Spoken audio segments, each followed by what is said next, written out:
Creating the perfect company from the organizational experts, Multiview Incorporated.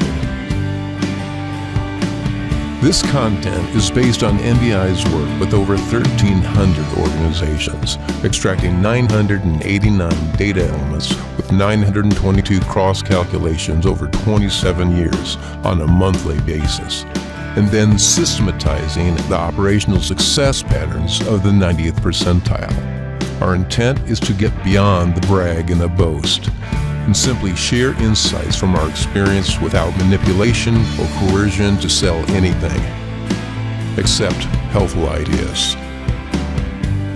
These messages range from intimate recordings from the Awakened Forest to concerts, national conferences, and broadcasts.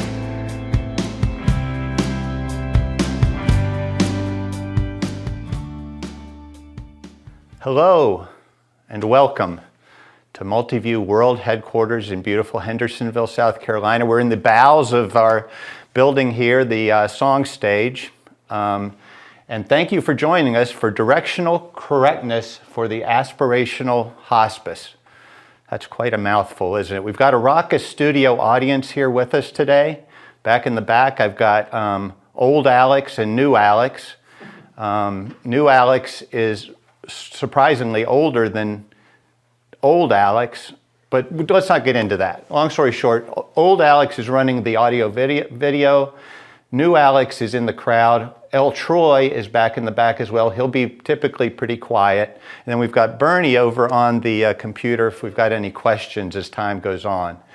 Again, very honored to have you all take the time today to come and join us for this, this talk. I'm very excited about it.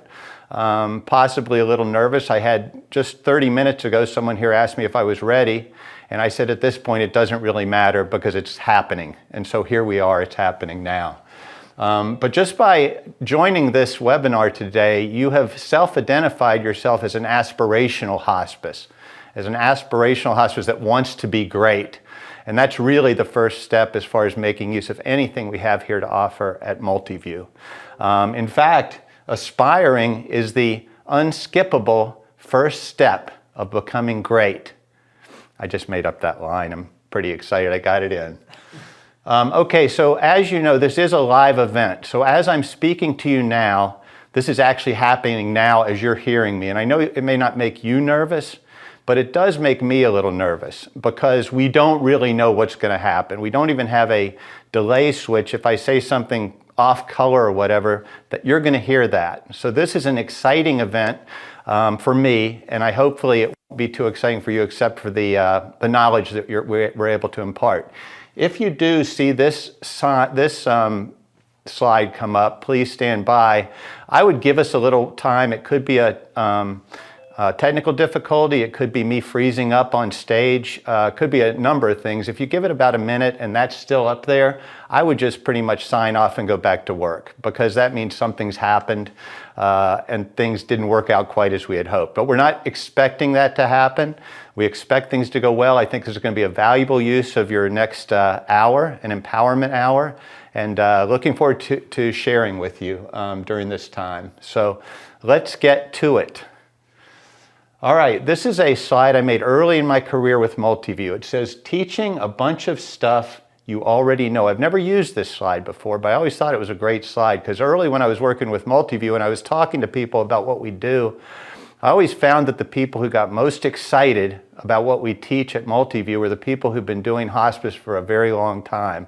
The experienced clinical managers, the experienced case managers, the experienced CEOs. When they start hearing what we're teaching at Multiview, they get excited.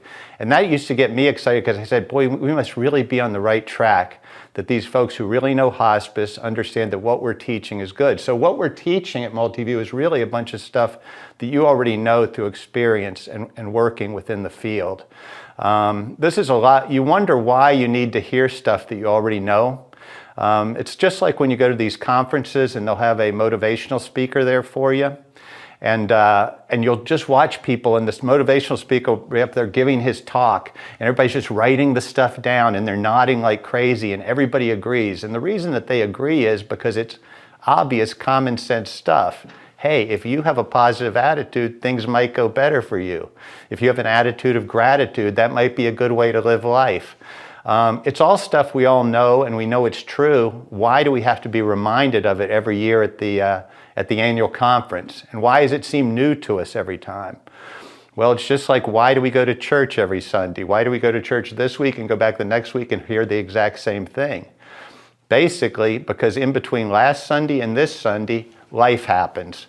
And we deal with people, and we deal with all the things of life that end up taking our attention away from what's important and what's real and what works and what's true. So that's what this one's all about, teaching a bunch of stuff you already know. Okay, today at Multiview, we promote using your entire brain, both your left brain and your right brain, both sides of your brain. We're all for that. But I will say, as you know, left brain is more your logical, analytical side. Right brain's more your feeling and emotional side. Today's presentation, just to set expectations, today's presentation is going to be primarily on the right brain side. As Andrew would say, the squishy side. So if you came to this talk ready to work into some spreadsheets or crunch some numbers, that will not be happening today. We have other people who can do that for us, and some of them are sitting in the crowd back there right now, but that's not today's talk. Today's going to be more the stuff, foundational, philosophical type of things, and that sort of stuff. Okay, here is a picture. Is this a picture of Andrew Reed in 20 years? Is this an artist's rendering of where Andrew will be in 20 years? No, this is obviously a picture of Albus Dumbledore. I have Albus Dumbledore in my presentation today because back in January, I got some odd illness that made me lie on the couch for a week. And as I was lying on the couch, I tried to decide what I should do with my time. Randomly, I decided to watch every single Harry Potter movie, start to finish, in order. And I did that. Obviously, I was a little behind the times. I had never watched any of these movies before. I was texting my daughters in between times saying, hey, I don't feel good about this Snipe fellow, or things like that. And they'd be saying, Dad, stop bothering us. That went on 10 years or however many years ago Harry Potter was. But there is some wisdom in Harry Potter. And so I have here a quote from Albus Dumbledore that I want to share with you that I think is a good foundation for what we're going to talk about today. He said he was talking to Harry in his dorm at the end of one of the school years, and he was encouraging him. He said, you know, difficult times lie ahead, Harry, and we must all face the choice between what is right and what is easy. And I thought this was like the greatest quote. This idea, you think he's going to say right and wrong, good and bad, that sort of thing, but he said, the choice between what is right and what is easy. And this is kind of the base slide for today's presentation. It's the idea of, are we going to do what's right, or are we going to take the easy path? We want to take you on the road less traveled, the road up that mountain to extraordinary. As you can see, this is a slide that I self-created using ChatGPT. It's the first time I ever asked ChatGPT to do anything for me. And it worked out pretty good. I couldn't get him or whatever he is to make the left road wider. But all in all, this makes a good point of the point we're trying to make. You may ask yourself, hey, if you've got a graphics professional like Bernie Bullock in the building, actually in the cube next to you, why would you not have him knock out a slide such as this? And that is a good question, because Bernie is tremendous at what he does. But I will tell you that if you send a graphics idea to a graphics guy, it's almost the same as sending a contract to a lawyer. He's going to mess with it. He's going to do his own little thing with it, and I just couldn't have that, so I decided to do it on my own. That's why this may look a little bit rudimentary. At any rate, as you can see here, the question is, are we going to take the road that's right, or the road that's easy? As you can see to the left, the herd and the average, if you do what's easy, that's pretty much where you're pretty much guaranteed to end up as a hospice organization. You're going to be average. But if you go to the right, and notice the double meaning, the right path is to the right here, and head up the mountain, that's where extraordinary is found, okay? And that's what this is all about, and that's what today's presentation is about. And that's that path is the path that the MVI model will take you on. This is the way to break away from the herd and to set yourself apart. I have this slide. This is an extra slide, really. I just wanted to use the word eschew. It says eschew the easy button. And to eschew just means to deliberately avoid hitting the easy button. We're not going to take the easy way. We're not going to end over there with all of the masses on the left. We're going to go to the top, to that 5-star experience, and have an extraordinary organization. Okay, oops, this is an accidental slide of sorts. This is actually my grandson Fischer, but as a grandfather, you know, I do have the rights to squeeze one of these into every conversation, so there he is. And I just like to show this to let you know that there is hope for the future, folks. Look at the little guy. I mean, he's full of dreams and Lord knows what else. Okay, so now we have finally reached what is actually my first slide. This is the slide I typically will use first when I'm talking to clients or non-clients or just telling them about Multiview. I made this up very early in my career with Multiview, just so you know. First of all, did I remember to introduce myself? I'm Jim Fischer. I'm the Directional Correctness Encourager here at Multiview. And I've been doing this for about 5 years. Prior to that, I used to work for a pharmacy benefit manager that used to and I called on hospices for about 7 years in the Southeast United States. And as I was doing that, I obviously had the chance to visit a whole bunch of hospice organizations, meet a whole bunch of folks in hospice. It's a fantastic field to be in. There's very few things in the world where 98% of the people who are doing what they're doing are so passionate about what they do as the folks in hospice, and I loved that. But I would go into certain organizations and I would randomly or organically hear about Multiview. I'd hear about this little company that seemed to be making a big difference, and I always got the feeling when I was in these particular organizations that they had you know how you go into certain places, you get a good feeling? I was getting that a lot. So after I got a little bit tired of the drug or pharmacy business, I said to myself, I'm going to get with that little company up there in Hendersonville, North Carolina, and see if I might be able to make an impact through them. And that's kind of how I got here. I called up, I got to go have an interview with Andrew. I wore a sport coat that day. He was wearing a huge knife. I was underdressed in some ways, but we had a good conversation, and at the end he said he thought it would be groovy. So I went home and told my wife I was going to quit my other job and I was going to go work for this little company up the road, Multiview. And she said, well, what did he actually say? I said, he said it would be groovy. And she said, I think you better get something in writing.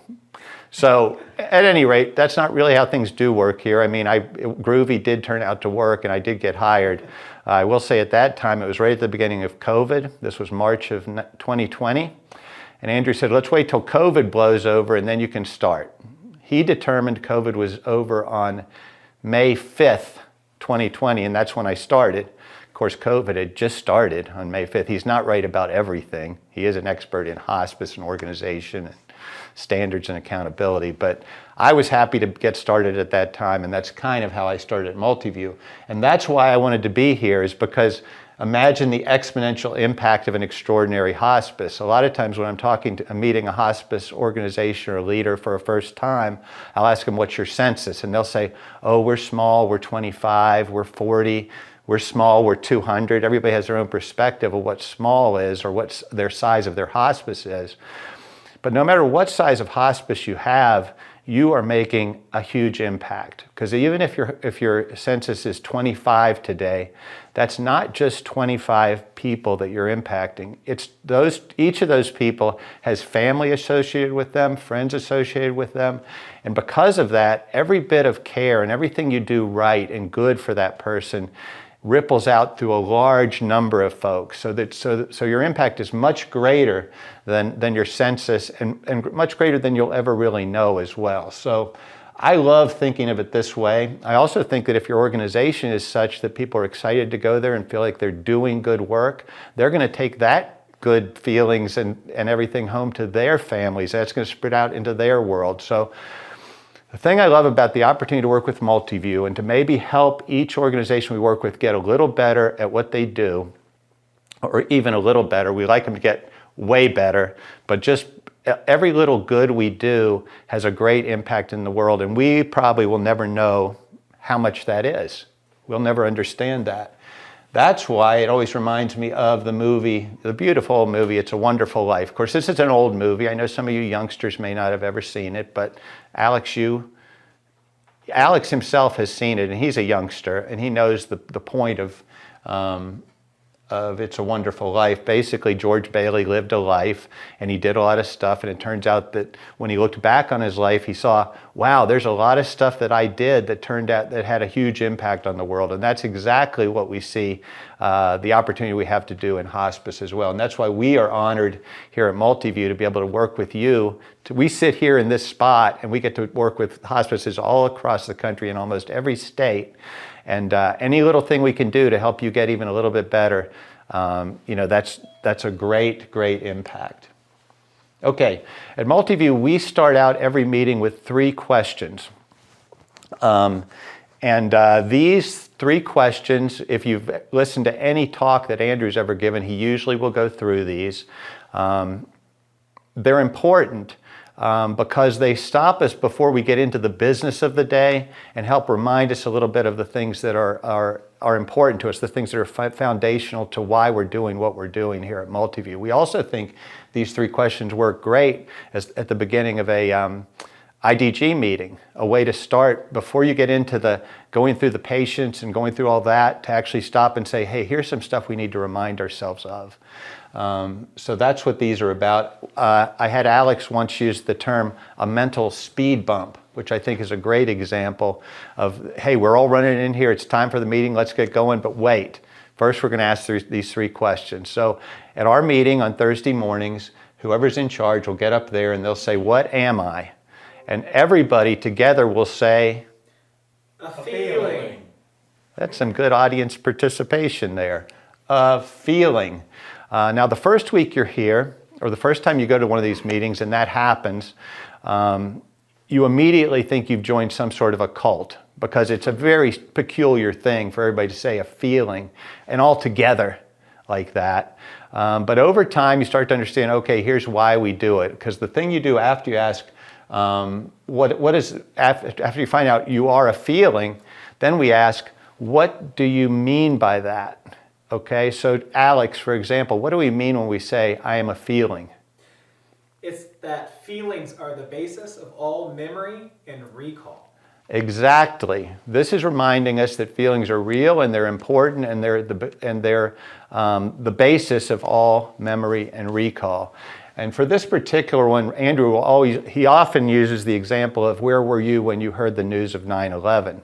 And that's a great example, a universal thing that everybody can relate to. Well, I say everybody can relate to. The other day I was talking to a new finance director at a hospice who turns out he was only 2 years old at that time. So we're starting to age out of that example where everybody can remember it. But anyway, everybody can go back immediately and say, this is where I was when I heard the news of 9/11, because it struck them in such an emotionally powerful way. And I think that's a great example, obviously, because it's universal. But I think the thing that's really interesting about this particular question is, what about those things that you remember from when you were small, or when you were young, or something a sentence somebody said to you that you remember to this day that struck you so strongly that you can still remember it? And that's good or bad. Good or bad feelings are the things that can be generated. We were celebrating my mom's 90th birthday last August, not this August, but the August past, and she was reminiscing, and she had a lot of great memories she was telling us about, and she was telling us about her very nice 3rd grade teacher. And then she said, but Miss Perry, the 4th grade teacher, was the meanest teacher. And she told us this story about Miss Perry bringing her little friend, Jerry Lynn, into their classroom, and in front of the whole class telling that other teacher that Jerry Lynn was not smart enough to be in 4th grade and she was being moved down. And my mom is relating this to us almost word for word, what Miss Perry said. Over 80 years later, she remembered those words. What a legacy Miss Perry left And I wonder if my mom was the only little kid who still remembered that. But it definitely impacted my mom enough. So it's not just the big things that happen, it's also a smile at the right time. Those types of things are also can be the things that really impact people enough that they're going to remember it. And that's important to know because it kind of adds a certain amount of importance to every interaction that we have with others. Okay, the next question, what do you see yourself as? What do we say? A teacher. The studio audience is doing quite well so far. Thank you, everybody. A teacher. And Bernie, what do we mean by that? I'm calling on Bernie. He's got a microphone. Being a teacher means I'm a replicator. Yes. Okay, a replicator. This is the idea that people are watching what we do and that they are, and that we have an opportunity to impact people in how we do things. Now there's a second thing to this particular one that has to do with hospice specifically, but we're going to talk about that a little later when we get into some of the other parts of the presentation. But what do you see yourself as a teacher? The example I have for this one is I used to work for a big paper company, and I was getting a tour from the new mill manager at the big paper mill that I was going to be the sales guy for, and he was showing me around, and he stopped in the middle of the tour and he went over and picked up some trash. This is a huge industrial site. He picked it up and he threw it away, and he came back over to me and he said, you know, I'm the new mill manager here. And because of that, people are watching me. They're watching me to see how do we do things. So if I walk by a piece of trash like that, that is going to tell people that that's okay, that that's our standard. He said, but if they see me stop and pick that up, they know in their mind, hey, we don't walk by that sort of thing. So this fella, Walter Brunson was his name, Walter was kind of already illustrating this idea back then, that the times that if you see yourself as a teacher, you have an opportunity at all times to kind of set an example to model the behavior you hope to see in others. And that's a great thing as well. So anyway, what do you see yourself as a teacher? Again, we've got some other things later that we're going to talk about how this specifically relates to hospice. But anyway, that's a good, it seems like I had one more thing to say about Walter though. Can't think of it. Anyway, if I remember it, we'll get back to it. Okay, our third question is, what day is... I remember the thing about Walter. It's obvious why as a leader of an organization, you need to understand that you're a teacher, but you also need to understand that no matter where you are in the organization, everybody has the opportunity to be a teacher. If a group of folks are around the water cooler and they start complaining or blame shifting or gossiping or going negative about something, any one of those people has an opportunity to be a teacher and turn things in a good direction. And it is funny to see when you see people going down a bad path and somebody just coming in and wrecking it by saying something, hey, is this really something you guys want to talk about? Let's get more positive here. It's a great thing. So everybody has the opportunity to be a teacher. This is not just for the leadership of the organization. Okay, the last question, which is the most surprising one of all, what day is today? The best day of my life. The best day of my life is correct. Good job again. And of course, this is when you first hear this one, you're thinking to yourself, as you do it the first couple weeks, you're thinking, yeah, I hope today will be the best day of my life. But a lot of stuff's going to have to go my way. I'm going to need some nice people to come my way, possibly win the lottery, all the things that might happen to make this day a good day. And that actually is not what this is about at all. When we say the best day of my life, Troy, what do we mean by that when we say the best day of my life? It has to do with accountability.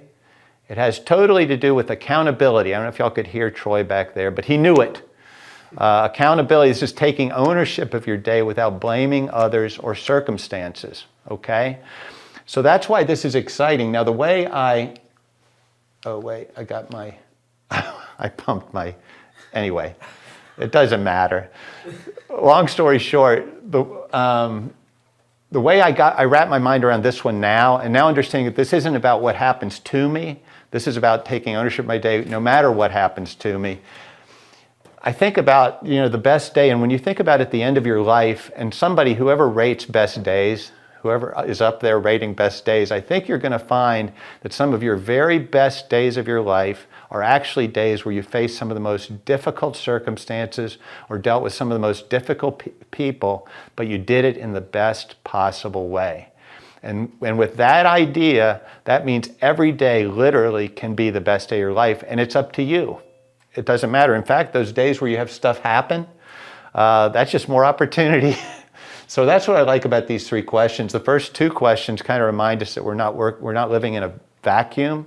That within every interaction, we have an opportunity to impart a feeling or to replicate great behavior and lead people in a good direction. And then the third one's great because it's just, hey, there's nothing stopping me. You're not walking out the door in the morning saying, I hope things go my way. You're walking out the door saying, bring it on. We're going to figure it out. I was saying earlier, I got hired back during COVID, and I don't know if any of you remember COVID. It was somewhat of a depressing time. I used to go for long walks at the time. It was just I didn't know what else to do. I would get up early in the morning, but go walk in the gloaming and mope or think big thoughts, stuff like that. Anyway, I was out one morning. It was like literally 5:30 in the morning. It was a kind of a foggy, just before sunup morning. And sure enough, it's trash day in our neighborhood, and I hear a trash truck's coming towards me. I say, oh great, it's COVID, I'm out here, it's depressing, and now a trash truck's coming. And the trash truck comes around the corner, it's noisy, I could smell it coming, and it wings around the corner, and back here on this back left corner, there is a lady wearing her reflective vest, and she's holding on with one hand to the truck, and on the other hand, she's waving and smiling the biggest smile. And this happened and hit me like a ton of bricks. I mean, they were gone. I didn't even have a chance to smile or wave or anything. I said, I cannot believe there was a lady on the back of a trash truck at 5:30 in the morning waving and smiling. And I thought about that because I was just started with Multiview. I was thinking about all these more big picture philosophical things. On the rest of my walk, I was thinking, that was a really great thing that she's out with that type of an attitude in that type of a job. So I was getting towards the end of my walk, and I had given it a lot of thought, and I heard a trash truck coming again. And we have a lot of different companies that do it, so I was saying to myself, I hope it's that same trash truck. Please let it be the same trash truck. And sure enough, on the back end of my walk, truck comes around. It was the exact same truck. By the way, it was much uglier truck than this truck. It was a beat-up truck. I couldn't find a picture of a beat-up trash truck. This one's way too clean. But it didn't stop her. She comes around the corner again. She was exactly the same. It was as if she was in the Rose Parade, waving and smiling. This time I was ready for her. I waved and smiled, and I was almost home, so I went straight home, and I called the number of the trash company. And of course, the guy answered the phone, and he was extremely short with me. He seemed a little cranky, to be totally honest with you. I think most people don't call the trash company early in the morning except to tell you that they missed your trash, or they ran over my trash truck, or they hit my mailbox, or whatever they might do. Anyway, he answered the phone. I said, hey, listen, I was just out on a walk, and one of your trash trucks came by, and there's a lady on the back, and she's smiling and waving. I just got that much out. And he says, yeah, that's April. We get a lot of calls about her. All right, now do you see what a great thing this is? This lady is doing nothing but smiling and waving on the back of a trash truck, and it's such a lesson to people that they actually call the company to talk about it, and it's just awesome. So I really thought that this particular example is really a great example of all of the 3 questions at once, because she gave me a feeling, obviously a feeling I still remember. I'm telling you about it. She was a teacher, because I'm thinking, gee whiz, if she can be happy on the back of that trash truck, I imagine I can be even ecstatic here at Multiview. I was happy at Multiview at the time anyway, it doesn't matter. But then lastly, she was just illustrating, the best day of my life. It doesn't matter where you are, it's what you do with where you are. And I know these are always the things that always catch you by surprise. When you see somebody in a situation where it seems like they have every reason to not be happy or to be miserable, like at the drive-thru at the McDonald's, but they just have it, and they're giving it. And that's what April did. So April's pretty much famous now. I wish April could be on here to hear this talk, because that meant a lot to me, and I thought it was a really great example of what we talk about when we talk about the 3 questions. Just by the way, April, the guy at the trash company told me that April had lost her job over COVID, and so she had asked, or she had been furloughed, I guess, and her husband worked for the trash company too, so she just called up and said, can I come work there? And she was actually had only been doing it for about a month at that time, but she was famous. Okay, next. Oh, here's a good little quote. This comes from William James. He's a psychologist from back in the late 1800s. Act as if what you do makes a difference. It does. This is just that idea. This is kind of the same idea. Every little thing you do can make a difference. When you think about, we'll use April as an example again. When you think all her job really was to get paid hourly to get on the back of the trash truck and I guess get the trash into the truck. But she went way beyond that, and those little things made a difference. And that's what we need to think about too. Obviously, this is very relevant when we talk about hospice, when we talk about the visit, we talk about each and every little detail of the visit. Every one of those little things are there for a reason, because each one of those things matters. Each one of them makes a difference. So William James said that back in the 1800s. I actually heard it from Steve at the coffee shop, but we don't want to get into that. Steve always has a good quote for me on Thursday mornings. A lot of my little quotes here are actual Andrew Reed quotes. We had a picture of Andrew earlier. The decision to own your attitude is the seed of progress and the start of growth. Okay, this is just the idea that once we decide and we have an organization where everybody's pointing each other, say, hey, your attitude's up to you. It's not what's happening to you, it's what you do with your attitude. It's not why I can't do something, but how can I do something? Or how can I make this work? This is the sign of a healthy organization. And these are the types of things that you'll hear in almost no matter what topic Andrew's speaking on any of his videos or when he's giving a talk here. He'll bring up these things all over and over again. Attitude, accountability, standards, systems, things like that. They're in everything because they're foundational to everything we teach. Okay, real quick, this is, I actually realized today that this is not everything we do. We have 2 critical services, benchmarking, which is how you kind of see where you are from a allocation of your expenditures, of your revenues within your organization. And then network, which is all of our best known practices, all of our content is in the network part of Multiview. Now, this particular talk today, I know a bunch of you are already clients of Multiview, and for you, this is just an encouragement to make use of everything that's available to you. For those of you who are not clients, a lot of these topics and a lot of these ideas are things you're going to be able to use. If you have interest in more of it, obviously we'll give you our number and stuff at the end of that. But this is all of value. But I was going to say that under network, we also do cost reports. I better mention cost reports because Troy is the cost report guru and he's in the audience. But we're good at there's a lot of things we do, but the base 2 things are benchmarking and network. Benchmarking tells you where you are, and then network tells you, okay, what are we going to do about it? Real quick on benchmarking. Why benchmarking? It says here, a manager cannot have any legitimate claim of being a professional without the precise knowledge of the norms of quality and cost. You need to know, here's what we're spending as a percentage of our revenue. Here's what the average hospice spends. Are we high or low? For this one, Andrew always uses the example, if you're building a car and building cars in Detroit and you're putting a bumper on your particular car, is that an average cost bumper? Is it a high cost bumper? Is it a very low cost bumper? It's not that you want to be average, but if you're going to spend a lot in that area, you need to have a reason. You need to know you're doing it and say, well, this is a competitive advantage and that's why we're spending more on the bumper and a little less over here. And that goes the same for hospice as well. So the beauty of benchmarking is that if you don't have benchmarking, it's hard to see what's really going on in your organization. There's a lot of stuff going on. There's money flowing into different areas, but what's really going on here? Well, with the glasses of benchmarking, you can find the elephant in the room. This is another homemade graphic. And again, I apologize, Bernie. I actually wanted this one done for many, many years. He's laughing over here. Don't worry, it's all in fun. But this particular, this particular one, see, I don't know if y'all saw this.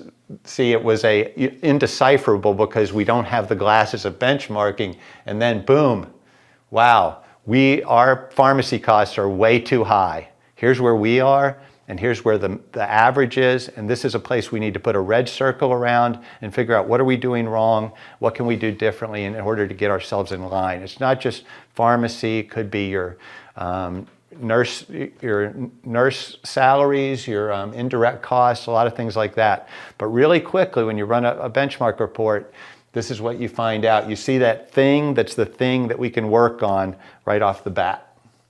So, I mean, that's a catchy little slide, I think. The beauty of it is behind every number is a practice.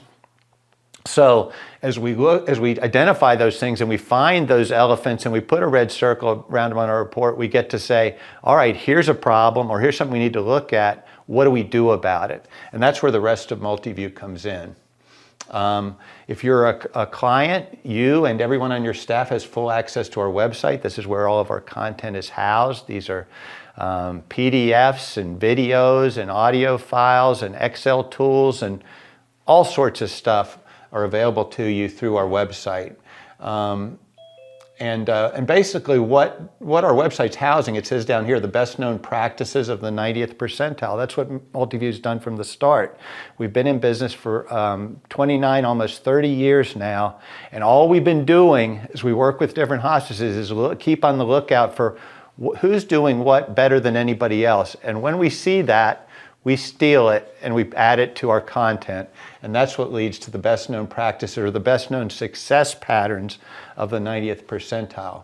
And that's what we share with our clients, because in that way, our clients don't have to learn these things the hard way or figure it out in any other way. We've seen it work, we know this works, here it is.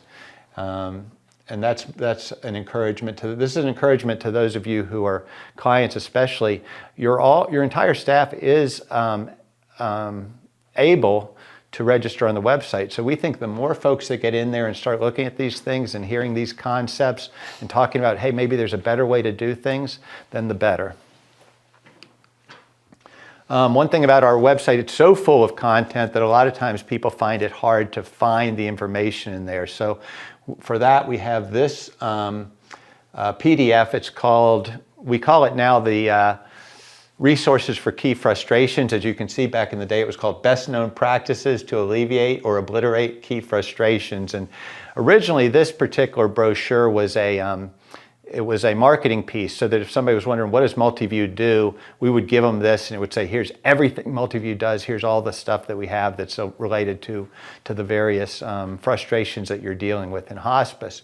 But over time, we found that it actually works better as an index to the website, because that's kind of how it's organized. It's organized in a way where when you open it up to the table of contents, it's got all these, common frustrations, such as quality issues, financial woes, compensation system design, length of stay issues, things like that.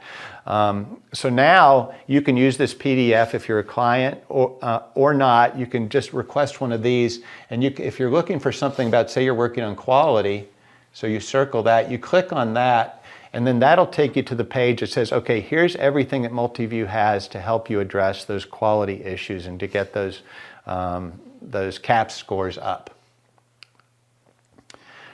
This is an interesting slide. This is another quote that I grabbed from one of Andrew's talks.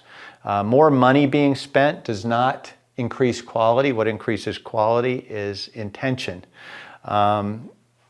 This is basically a response to the idea that a lot of hospices, their knee-jerk reaction when they say we need to get our quality scores up is they say we just need to hire more nurses. And it is possible there are times where that is an answer or part of the answer. But in general, that is not the way Andrew or we teach here at Multiview, because we really feel like what's most important than anything else is to have intention, is to have directional correctness, to have a structure, to be pointing in the right direction, to make sure that people are doing things in a consistent way throughout the organization. And that's how you're going to increase your quality, much more than just automatically adding people. And that's what a lot of Multiview is about. It's about this idea of giving you that picture of a model of a great hospice and allowing you to keep heading in that direction. So like I said, what we've been doing in our 29 years is what are the outliers doing differently, what are the very best hospices doing differently, and then we've identified and systematized those best known practices or best known, what do we call them? Success patterns. We've just changed it from best known practices to best known success patterns. It's the same thing. Into okay, how can we share these things with our client hospices?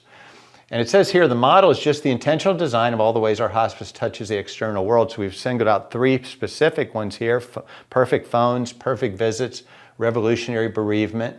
I always thought it was 5. I was very surprised when I got here and saw that we had an entire section on perfect phones. But the more that I think about it, the more I realize, boy, that really is a great opportunity for you to do something better than anybody else does. Because in my role here, I get to call a lot of hospices. A lot of hospice organizations, a lot of them you need to go through quite a number of prompts to get to a human, and then that human may not be exactly the person you need to talk to. So we've got a lot of stuff about the idea that when that phone rings, this could be the very first impression you're going to get a patient, a family member, a referral source is going to get of your hospice. And when they're done with that call and they hang up, you want them to think, I can't wait. When I need hospice, or if I need hospice, these are the people I'm going to deal with because I had such a great experience. So these are just some of the little things we look at to say, hey, how can we do this better? And a great thing for you to do today would be to call your own hospice and see what the experience is. Call your own hospice and just see how's that experience for you. And when you hang up the phone, is this an organization that you have confidence in, that you want to work with, that feels good? Anyway, the reason I have highlighted here perfect visits with perfect documentation of these 3 things that we focus on, this is the one that's probably made Multiview most famous and probably transformed more of our client hospices than any other, is this idea of a perfect visits with perfect documentation. Now, of course, when you go to your nurses and you say, hey, we're going to, and especially if you don't have any sort of a visit structure now, and you say, we're going to start doing perfect visits with perfect documentation, the first thing they're going to say is, how can I possibly do even one perfect visit? I don't have any perfect patients. I don't have any perfect families I'm dealing with. I don't have any perfect days in my own life. Well, as it says here, perfect is different. This type of perfect is different. This perfect is defined as to the standards set by the organization. So a perfect visit can be done in any environment because you're doing it in the way that the organization does it. In our fictitious hospice, the Sunny Day Hospice, you're doing it in the Sunny Day way. And if you go through that visit and you hit all those steps and you do everything the way we do it, when you leave, you've done the perfect visit and you've got the perfect documentation of that visit.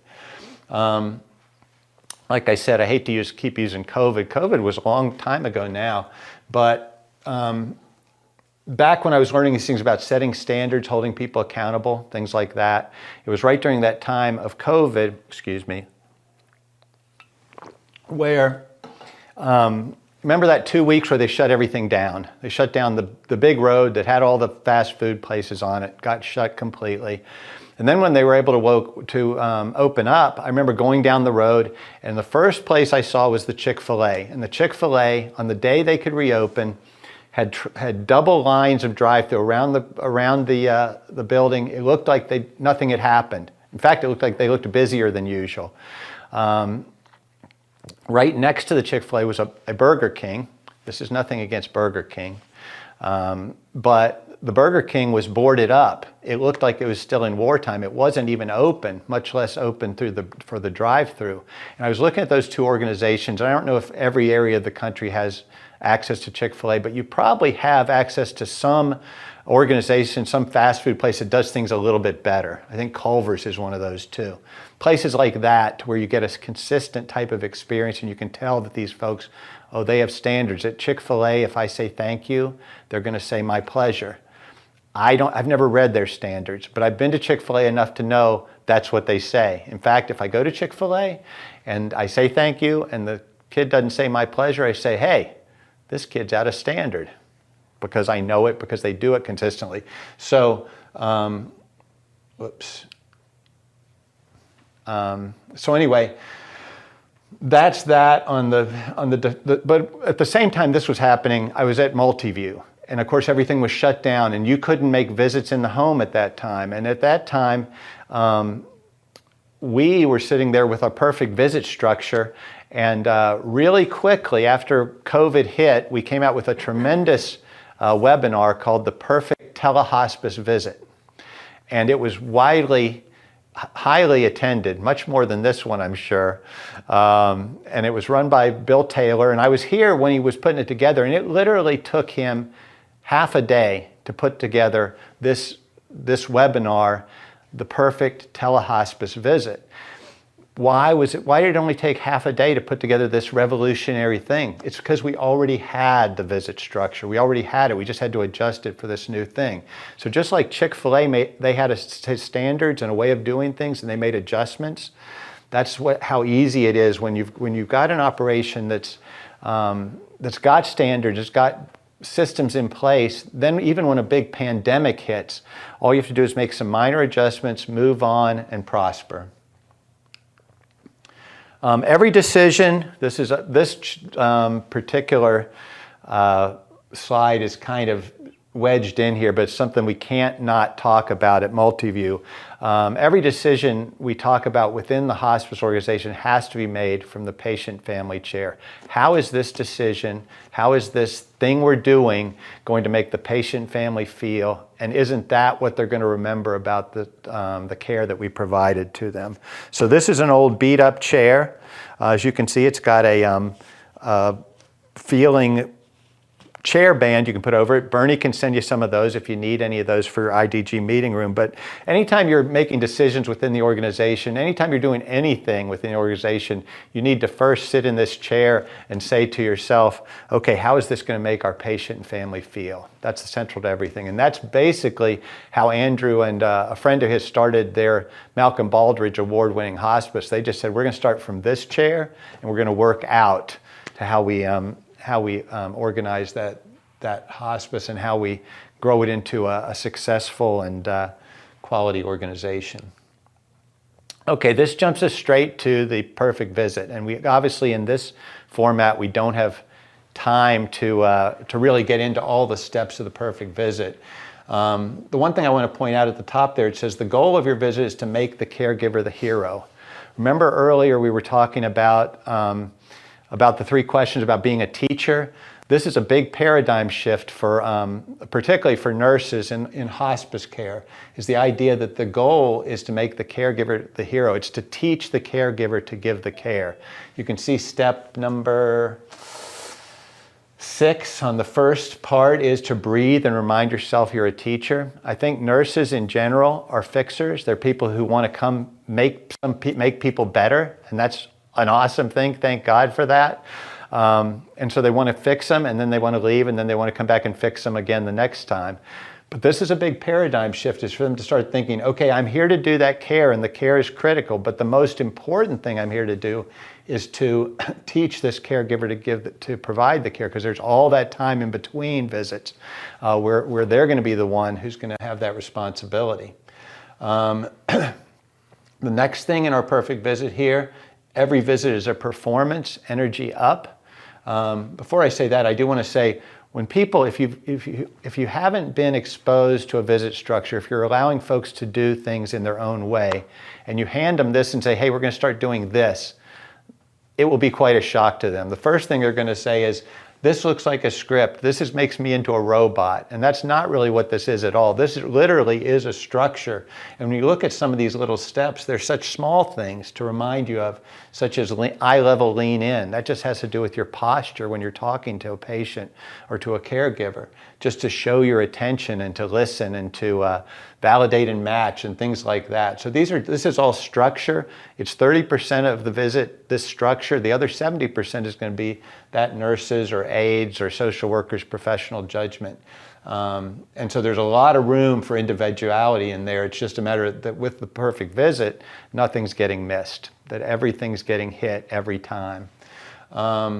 It says here every visit is a performance, energy up. As you can see, we have our visit broken down as if it's a dramatic event with backstage, grand entrance, then the middle part, grand exit, off stage. We had one of our clinical leader meetings here once, and there was a very nice clinical leader who stood up and asked Andrew, she said, I don't like this idea that every visit's a performance. I want to be genuine. I want to be myself. And you know, that sounded like such a good question. Like I was sitting there thinking, yeah, that is the way to go. And Andrew said, well, that sounds good, which was true. He said, but what if you're having a very, very bad day? What if you've got a lot going on in your own life? What if you've got huge things going on personally? Do you want to carry those things? Do you want to be genuine and carry those into this family situation? Or do you want to leave those in the car, take a deep breath, and go to the door and project warmth? And that's why this is called, why we talk about the perfect visit as a performance. Every visit's a performance, energy up. We also have here at the top, it says all these particular steps, all the ones that are highlighted in yellow are high emotional impact. So that means they give a big feeling. And then remember, the feeling is what folks remember. So a lot of these things are highlighted like that. It says here, the only thing caregivers will remember is how we made them feel. Okay, and so these are all big concepts. You look at this initially, 6 phases, 35 individual steps. How am I ever going to learn these things? We've got lots of ways to help. Training in the perfect visit. Bernie's got lots of image recall mechanisms that you can use through the course of the visit, so you don't always have to be going through this in your head, but you've got little cues that say, okay, here's what I do next. And you know, the beauty of the perfect visit that I found is that the very good, the very excellent, experienced clinical case managers who get to see this for the first time, the first thing they'll probably say is, I don't need this, I'm good at this, and they are. But most of them will look at our perfect visit and they'll say, you know what, this is pretty much what I already do. This is how I do things already. It might be in a little different order, might be a few things here which actually are good ideas that I can add. And that's what's exciting about it. Now, you may have other nurses who look at it and they're completely overwhelmed by it. It's nothing like what they do. Well, those are the people that need that structure, because what we're looking for with the perfect visit is that every patient, every time, every patient, every time is getting the same high quality experience. It's not dependent on who walks through the door, because we're doing it the sunny day way and everybody's doing it the sunny day way. And that means we get a consistent result every time. So again, the perfect visit, act as if what you do makes a difference. It does. This is the same thing. Every little detail matters, and that's why we have all those details and steps in the perfect visit, so that nothing gets missed and so that everything is touched, and it's just, as I said, a great experience each time. Okay, this is very important, and of course through all multi-view teaching, Andrew talks about this all the time, setting standards and holding people accountable. What is a standard? A standard is not a goal, it's a norm. It's what you do every single time. So do not accept less than your standard, because if you accept less than your standard, it's just a suggestion. And if it's just a suggestion, people are going to go back to doing whatever is comfortable for them. And that's what leads you back to the, the wide road, what's comfortable. Ultimately, we also, a lot of times when people talk about the perfect visit or talk about implementing these standards, holding people accountable, people are concerned about losing folks. A lot of organizations get concerned about that. But ultimately, we've found that talented people are attracted to organizations with high standards. Most people, talented people, want to work in organizations where the standards are high, where they see that everybody's working to that standard, that they even have to work to learn.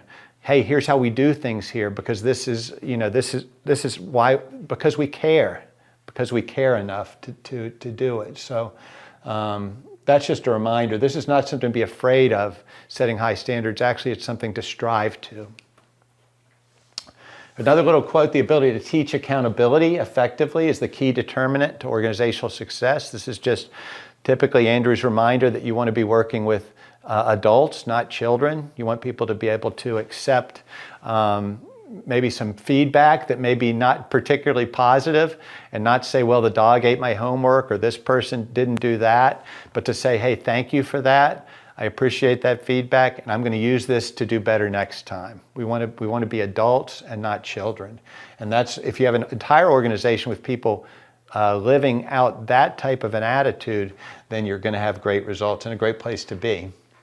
Okay, so here's our road less traveled again. I said earlier that you had to eschew the easy button, but as you can see, once you get to the mountaintop, the easy button is there. The good news that is it exists, but it's after you do the hard work of setting the standards, setting up the systems, holding people accountable. At that point, then it's just a matter of continually, making sure that people are staying to the standards. And then you're in the position where when big things happen, you make minor adjustments and you move on. But it is good news that up there at the Extraordinary Hospice, you do get to easy someday, but the road up there can be windy and a little rocky. You basically have to have the gumption to say, that's where we're going. We're not going to settle for average. We're going to go to the top. Okay, here's a quote that I grabbed out of one of Andrew's videos that I told him I was going to use it. He said he didn't think it was that great an idea. I actually love this quote. Let's face it, almost everything we have here is ripped off from somebody else.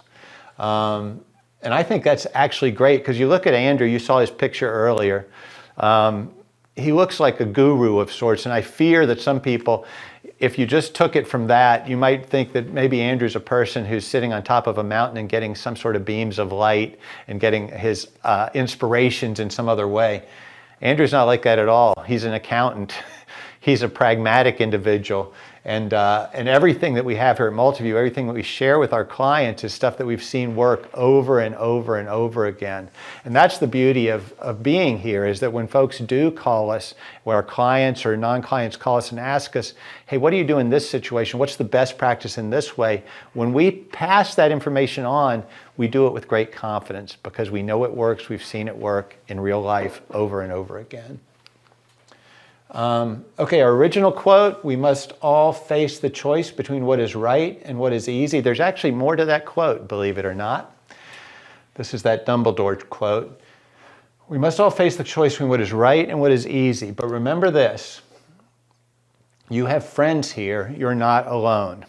That's Multiview. That's why we're here. We're here to help you do what's right, help point you that direction, help support you in every way, and get you to where you want to be as a hospice. And we see that as we do that, as I said earlier, what an awesome opportunity we're going to have to make an impact through you guys, through your patients, families, your organizations. It's an honor. It's an honor to work with you all. And obviously in the actual quote, they were talking about, what's the name of that school? Hogwarts. Yeah, Hogwarts. I just substituted Multiview for Hogwarts in that case. Okay, all right, coming up, this is the winding down here, but these are important. We've got one more tough training this year coming up October 22nd, 23rd. That's 3 weeks from tomorrow. We've got a new venue. This is a picture of Andrew in our new venue, the Japan House. This is a couple months ago. And these things are such a great opportunity for you to get yourself orientated, to work on this directional correctness, to understand all these things we're talking about today. Obviously, virtual things are great, but being there in person with your peers, talking to Andrew directly and other folks from Multiview, helping you through these ideas, it's just truly a transformational opportunity. We've got a few spaces left. Please call us up. Let us know. We'll get you on the list and we'll get you in there for the CEO retreat. Again, it's 3 weeks from tomorrow. It's here in Flat Rock, North Carolina. It'll be beautiful that time of year. And it'll be an experience that you will look back on and you won't forget as far as the, what it means to you, but not only your own career, but to the direction of your hospice organization. Okay. And then this is always the last slide I use typically. I talk about Multiview as being kind of like Planet Fitness for your hospice. This is because the monthly cost of Multiview is really quite reasonable, very low. And you know, we are sitting here we've got all of our clients, and we've got all these machines sitting here, and we've got people behind the desk to help get your program together. You come in and say, I want to work on this, or I want to work on that. Oh, you're going to want to do this, you're going to do that, and we send you over there. And if you do that, it's going to make a huge impact. It's a very positive thing. Beyond that, if you need special help, we've got our Magic program, which is like the personal trainer at Planet Fitness. And those are people who we have that can come out to your on-site and help you implement, say, the perfect visit, or implement some of these different ideas within your own organization. So we've got that particular opportunity for you as well. If you at some point want some objective third-party help, and you need somebody on site and you think that'll help you get to where you want to be, we've got people to do that as well. But I do like this because ultimately, the main thing is you've got to show up. These gyms, they're a bargain if you show up. It's also why I hesitate to use this example, because I think almost everybody in the world has joined a gym and quit it. You don't go for a period of time and you say, gee whiz, it's cheap, but if I'm not going, what's the point? So that's what I want to do with this particular slide, is encourage you. If you've got access to Multiview, please use it.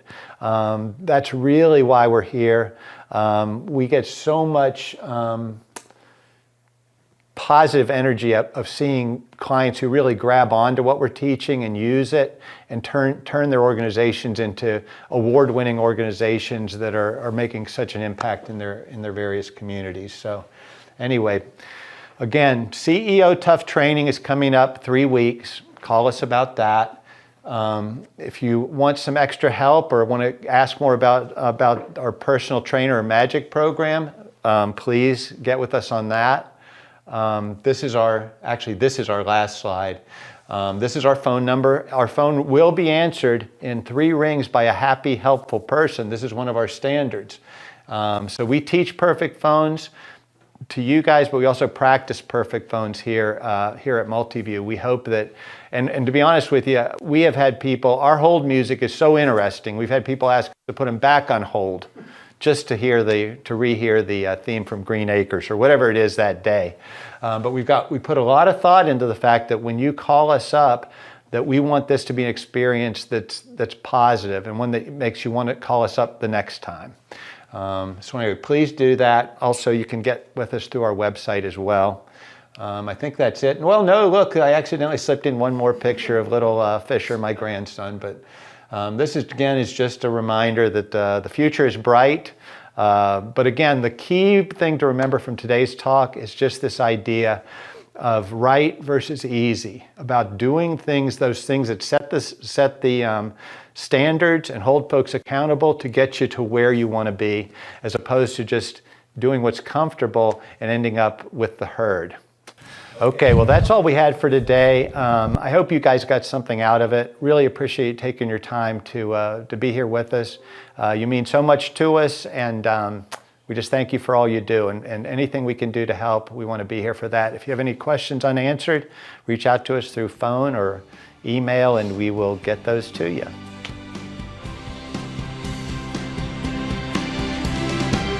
We hope you are having the best day of your life. If you need something further, just visit one of the Multiview Incorporated websites or contact us through social media. Smoke signals, carrier pigeons, telepathy have not proven reliable. All calls are answered within 3 rings by a competent, real person. Thank you for listening.